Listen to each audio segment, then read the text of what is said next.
আসসালামু আলাইকুম রহমতুল্লাহ। প্রিয় দর্শক, কেমন আছেন? আশা করি ভালো আছেন। প্রিয় দর্শক, ৩০০ সংসদীয় আসনের সীমানার চূড়ান্ত গেজেট প্রকাশ। ইত্তেফাক ডিজিটাল রিপোর্ট ৪ সেপ্টেম্বর ২০২৫ ৭টা ৪৯ দৈনিক ইত্তেফাকে প্রকাশিত হয়েছে। চলুন বিস্তারিত জেনে নিই।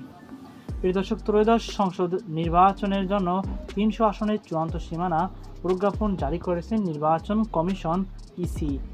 এ সীমানার ভিত্তিতে অনুষ্ঠিত হবে আগামী নির্বাচন। এবার গাজীপুরে একটি বাড়িয়ে ৬টি আসন এবং বাগেরহাটে একটি কমিয়ে ৩টি আসন রাখা হয়েছে।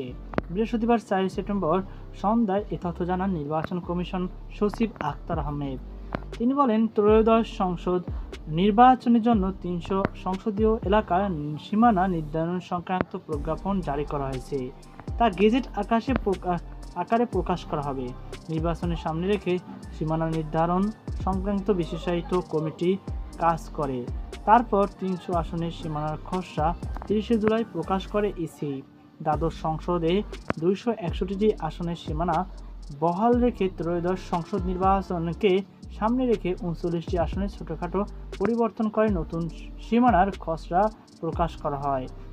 পরিবর্তনের মধ্যে গাজীপুরের একটি আসন বাড়ানো হয়েছে এবং বাগেরহাটে একটি আসন কমানো হয়েছে। সংসদীয় এলাকায় সীমানা নিয়ে দাবি আপত্তি জানাতে ১০ই আগস্ট পর্যন্ত সময় দেওয়া হয়। সচিব জানায়, সর্বমোট আপত্তি এবং সুপারিশে আবেদনে এসেছে ১,৮৯৩টি। ১০ই আগস্ট পর্যন্ত ৩৩ জেলার ৮৪টি আসন সম্পর্কিত ১,১৮৫টি আপত্তি এবং ৭০৮টি পরামর্শ বা সুপারিশ পাওয়া গেছে। পক্ষ ও বিপক্ষ উভয় দিক থেকেই মতামত এসেছে। মূলত আপত্তিটা আগে শোনে ইসি।